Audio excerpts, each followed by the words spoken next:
We're out of my bedroom and we're into my workshop. So we're going to be swapping out the main frame on this and doing my take on protecting this little camera. We'll see how that goes. But I have a lot of purple stuff. Purple frame, purple heat shrink, small purple zip ties, big purple zip ties. The only thing I don't have for this in purple is the props, and that's going to be coming soon. Alright, let's get going.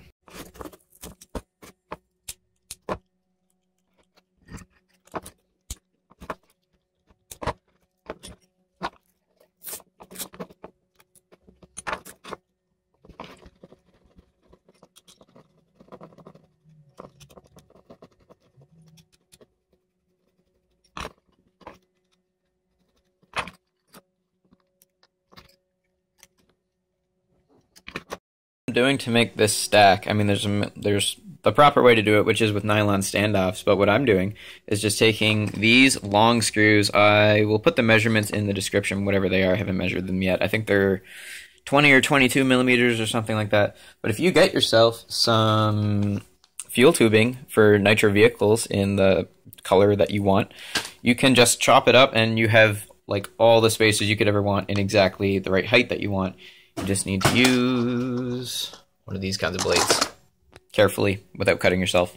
And you can make, like if you need, you can figure out exactly how much clearance you need between your two boards and cut your fuel tubing accordingly.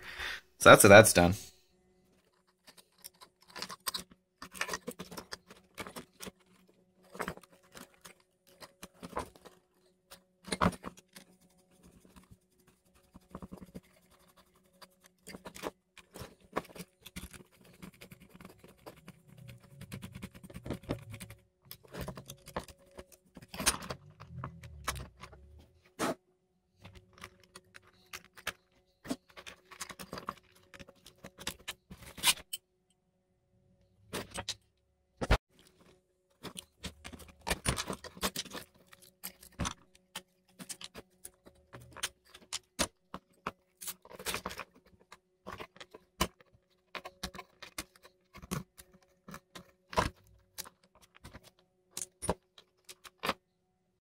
This is the old frame, so it's just the zip ties for that, the zip ties for this main arm. So this is all it is. This is a 5mm carbon fiber rod.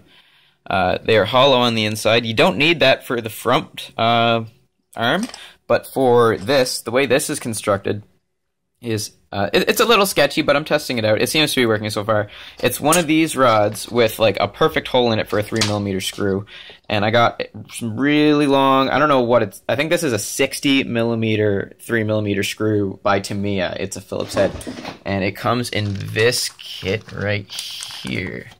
Tamiya 70180. These incredibly, 60mm and 100. I use the shorter of those two options. I'll put those back later. So this is the entire electronic setup right here. So I'm probably going to put something around these to tie them near the arm for slightly better efficiency, because that's really surprisingly important on something like this where you only have 3 props and they're only 3 inches each. So this is basically the stack, and we're just going to use those 20mm screws to slap everything onto this new frame. It's like the easiest, well, getting everything soldered up was kind of a pain because it's really, really small. But once that's done, like swapping this over is only going to take me a matter of minutes.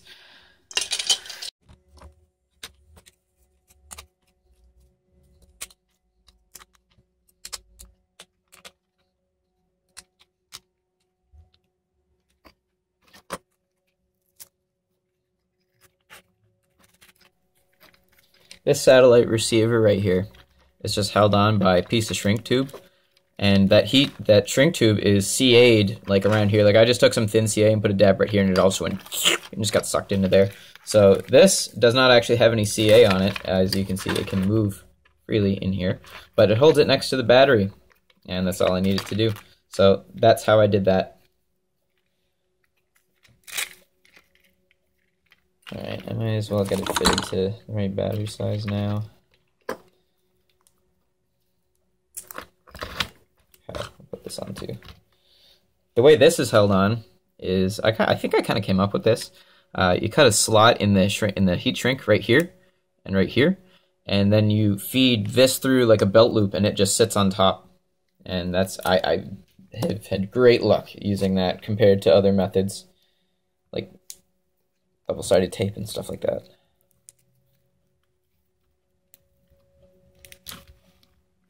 Just like that.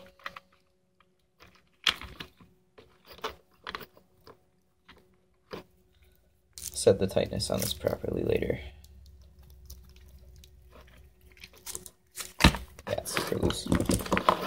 So when you build this, if you printed this, well, if you're building, so of course you're printing it. This overlaps where this hole or where the screw needs to go. So you will need to push it in there. Like, the geometry is not perfect. You're gonna have to bend your plastic just a little bit, but it kind of captures it, which is nice. But the reason I did that is because I wanted this structural rigidity right there, because if this just wasn't there on this top little notchy part, this would probably snap right there. So that's just for added strength.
What I just did here, I think it might work half okay.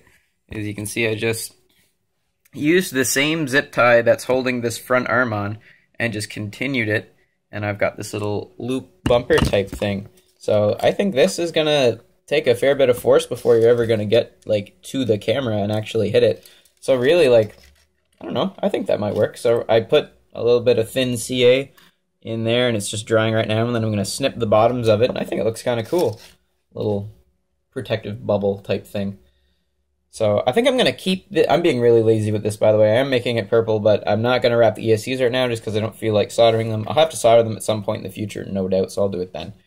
And this ESC I'm also going to leave completely exposed just because I don't care. Probably going to throw some heat shrink around here, and then I think it should be good to fly. I mean, you saw the entire building process really didn't take me long. I mean, these were already on there. These are just little 3D printed motor discs. Those are going to be on Thingiverse as well. But yeah, let's go take this thing for a flight and see how it goes.